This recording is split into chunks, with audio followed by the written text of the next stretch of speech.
बिना किसी बकवास स्टार्ट करते हैं आज की क्लास। फाइनेंशियल अकाउंटेंसी में आज हम पढ़ेंगे फाइनल अकाउंट, जिसको आप कहते हैं अंतिम खाते। अंतिम खाते का आज हम पढ़ेंगे उदाहरण नंबर 7। अब उदाहरण नंबर 7 में क्या खास है, तो उसके लिए आपके पास बुक होना चाहिए। बुक नहीं है तो फिर आप पूरा वीडियो ध्यान से देखेंगे और समझेंगे इसको सॉल्व कैसे करना है। ठीक है, तो देखिए तलपट आपको दिया हुआ है, इसकी सहायता से आपको लाभ हानि खाता तथा चिट्ठा तैयार करना है। ठीक है, मदे बहुत सारी हैं, कुछ संयोजन भी है, ध्यान रखेंगे सभी को। संयोजन में अंतिम स्कंद है, अदत्त किराया है, पूर्वदत्त बीमा है, पूंजी पर ब्याज है 5%, और खुले औजारों पर ह्रास है, और देनदारों पर 5% अशोध ऋण एवं शुद्ध ऋण के लिए प्रावधान किया जाना है।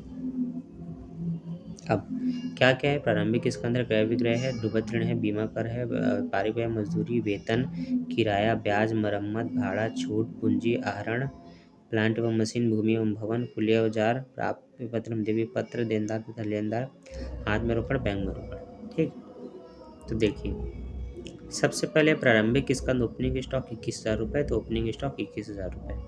ठीक है, देखिए क्रय और विक्रय दोनों है, तो क्रय तो विकलन होता है, विक्रय समाकलन, तो विकलन में 1 लाख है तो परचेस आपका रहेगा 1 लाख रुपए का। तो वापसी है तो घटाना है, नहीं है तो फिर एज इट इज 1 लाख रुपए लिखेंगे।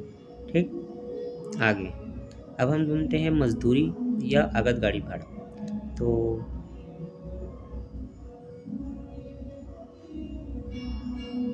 मजदूरी है हमारे पास 21,400, हम लिखेंगे वेजेस 21,400 रुपये। ठीक है, भाड़ा को इसमें लिया गया है, जो कि भाड़ा कितने का है, 700 रुपये का भाड़ा है, तो भाड़ा को कैरेज बोलते हैं, कैरेज को लिखा गया है 700 रुपये। ठीक है, इसके बाद समाकलन में क्या क्या आएगा, तो विक्रय आएगा जो 2,03,000 रुपये का है, फिर आपका अंतिम स्कंद आएगा जो 60,000 का है, ये हमने लिख लिया।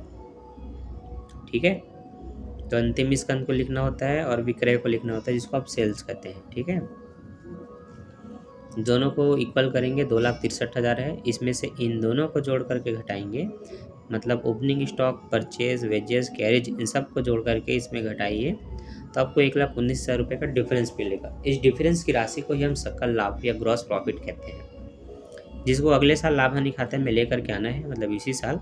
ये बन गया आपका, बैलेंस कर दिया आपने 2,63,000 से व्यापार खाता बन गया, यहाँ से लाभ हानि खाता शुरू। ठीक है, दोनों का अलग अलग प्रारूप नहीं होता। समाकलन में आपने ग्रॉस प्रॉफिट लिखा, दूसरा क्या है, जो भी आपका प्रॉफिट है ना, तो जो छूट है वो समाकलित है, कितना रुपए का है, 350 रुपये। तो विकलन में छूट हानि होती है और समाकलन में छूट लाभ होता है, मतलब प्राप्तियां हैं, तो आप उसको इधर लिखेंगे। ठीक है, इसके बाद आप देखेंगे लाइन से जो जो आपको खर्चे मिलते हैं, जैसे कि वेतन, बीमा, व्यापारिक व्यय, किराया, कर, सबको लाइन से आपको लिखना है। तो वेतन का 3,000 रुपये लिखा गया है, रेंट का 2,600, और रेंट पर मतलब किराए पर अदत्त है, अदत्त को जोड़ करके लिखना होता है। कर और बीमा उसे पूर्वदत्त है, तो पूर्वदत्त को घटा के लिखा जाता है। डूबत ऋण, फिर नया डूबत ऋण जो निकालेंगे उनको इस तरह से लिखा जाता है। अब कई बार क्या होता है, अलग से अगर यहाँ पर डूबत ऋण दिया जाता है, मान लेते हैं देनदार का डूबत ऋण भी दिया और फिर छूट बोला है, तो देनदार में पहले डूबत ऋण को घटाना फिर छूट निकालना। ठीक है, देनदार है कितने के, तो आपके पास देनदार है 36,400 का, लेनदार है 31,200 का। 36 का 10% होगा 36, 40, और इसका भी आधा कर देंगे तो 18 दूनी 36 होता है 1,820।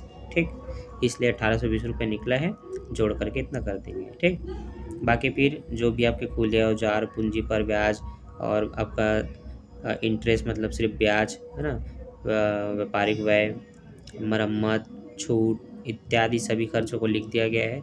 लाभ में से इसको घटा देंगे सभी खर्चों को, तो ये आपका डिफरेंस निकलेगा, जिसको शुद्ध लाभ, नेट प्रॉफिट कहते हैं। ठीक है, अब इसके बाद आपका बनता है चिट्ठा। चिट्ठा बनेगा तो आपको ये याद रखना है कि आपकी संपत्ति क्या क्या है प्रश्नों में। ठीक है, क्योंकि संपत्ति का ही एंट्री इसमें होता है। अब वो अगर आपको अच्छे से याद है तो फिर आपका खाता बहुत आसानी से बनेगा, नहीं तो फिर आपको दिक्कत होगी। तो संपत्ति में क्या क्या होता है, भूमि, भवन, रोकड़, बचा हुआ माल, है ना, ये आपकी संपत्ति है। तो आप देखेंगे रोकड़ है, हाथ में रोकड़ है, देनदार है, प्राप्ति पत्र है, भूमि है, प्लांट है, ये सब आपकी संपत्ति है। तो सबसे पहले देखिए बैलेंस शीट में हम दायित्व से शुरुआत करते हैं जिसमें पूंजी को लिखा गया है।